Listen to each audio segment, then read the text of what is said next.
One of the biggest lies propagated by Trump and other China hawks is that China stole jobs from the United States, that China has competed unfairly to do well economically. The reality is that American companies have benefited from working in China.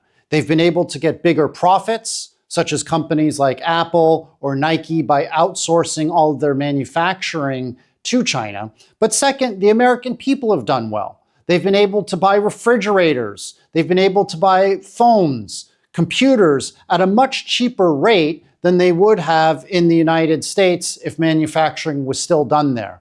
Now, one of the big concerns people have is they say that Americans have lost jobs because they've shipped all of these factory jobs over to China. Now, in some ways, that's true.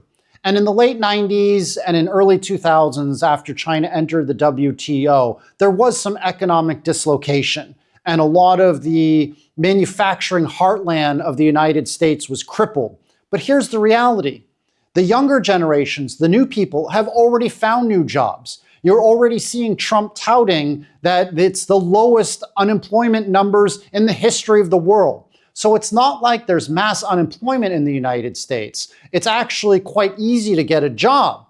One of the bigger issues actually facing America right now is there aren't enough workers, which is why Trump has said, well, maybe we need to not deport migrant illegal workers who are in hospitality or who are in F&B or who are in cleaning. Because the reality is that there's been good job creation in the United States over the last 20 years outside of manufacturing. And I don't think that Americans want to be making shoes. They don't want to be making t-shirts. This is very low-end jobs. And I also take umbrage when people say that the Cambodians or the Chinese are stealing. If you go to any of these workers, they're not rich. Let me use Cambodia as an example. The last time I went to Cambodia, I visited some homes. They didn't have electricity. They didn't have floors. They actually had dirt on the floors. So these are people who are living a mouth-to-mouth existence, and they're making $200 US a month, making the Nike shoes, making the Gap t-shirts that Americans like to consume. They are not getting rich off of making these products, but American companies are benefiting. The American consumer is benefiting.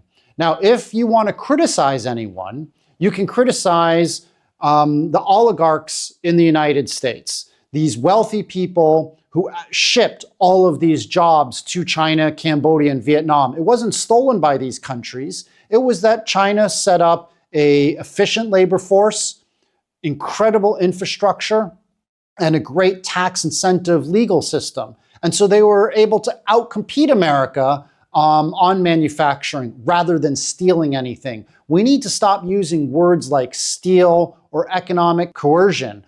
If you want to criticize anybody, it really should be the American oligarchs as well as their toadies in government. You can look at someone like Hillary Clinton, the former Secretary of State and Senator and spouse of Bill Clinton, the former president. Hillary Clinton was actually on the board of Walmart in the late 90s and really pushed for Walmart to embrace outsourcing all to China. So instead of criticizing and abusing poor little factory workers who are making $100, $200 a month who can barely put electricity on in their house, you should be taking aim at the wealthy oligarchs who benefited from the outsourcing, as well as people like Hillary Clinton. The blame should be laid on their doorstep. But frankly, I actually don't want to blame the oligarchs that much because, again, the people of America, the companies all benefited from this free trade and outsourcing to China. Now, why has China risen so strong since I first moved here in 1997? When you go to the infrastructure, it's absolutely incredible. Let me give you an example. I was recently in Tibet where I met with a 42-year-old Tibetan who was a party secretary of his village. He told me that 5 years ago, it would take 48 hours to drive from Lhasa to his village. 48 hours. I drove it in 45 minutes. And that's because the Chinese government has built up incredible infrastructure, even all the way up to 4,500 meters above the sea for this village in Tibet. Now, what this party secretary and his fellow villagers have done is they've built up a hot spring hotel. So they've been attracting all the Han Chinese tourists who no longer want to go to America, who no longer want to go to Paris, and now they want to see China's natural beauty by staying at this hot spring hotel.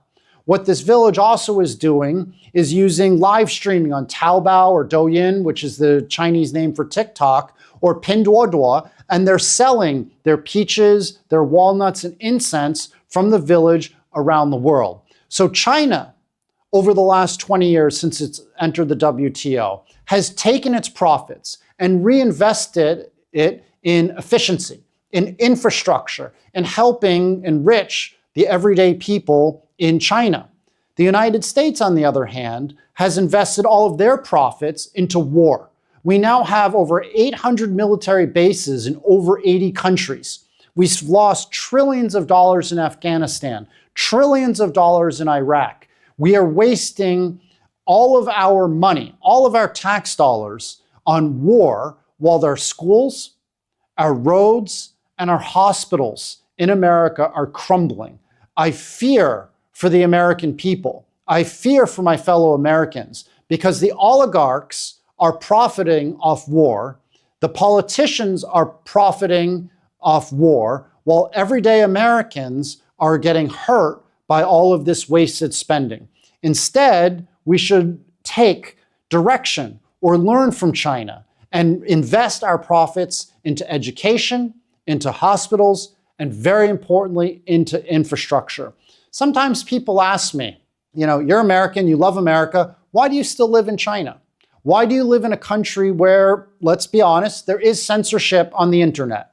One of the major reasons why I like living in China is because it's so safe. If my son wants to walk outside in downtown Shanghai at 2 a.m., I'm totally fine with that. I wouldn't let him do that in major cities like New York or San Francisco or Boston. I'm scared to walk outside around the Tenderloin district in San Francisco because of all of the violence and the crime. The United States and their politicians, or our politicians, need to stop blaming all of our problems on China, lost jobs, lost money, and start looking within. Our problems are derived from our own inability to invest in the American people. We spend way too much money warmongering outside of the United States. 偷偷告诉大家，我最近发现了新法宝 Royal Face 逆时奇迹系列，它有活肤露、全效精华，还有精华霜。尤其我皮肤比较偏干，所以我非常的注重保湿。保湿做得好，肌肤自然烹饪。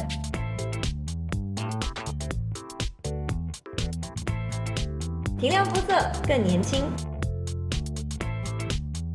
抚平皱纹超有感，而且气色变好。用心保养，每天都更美一点。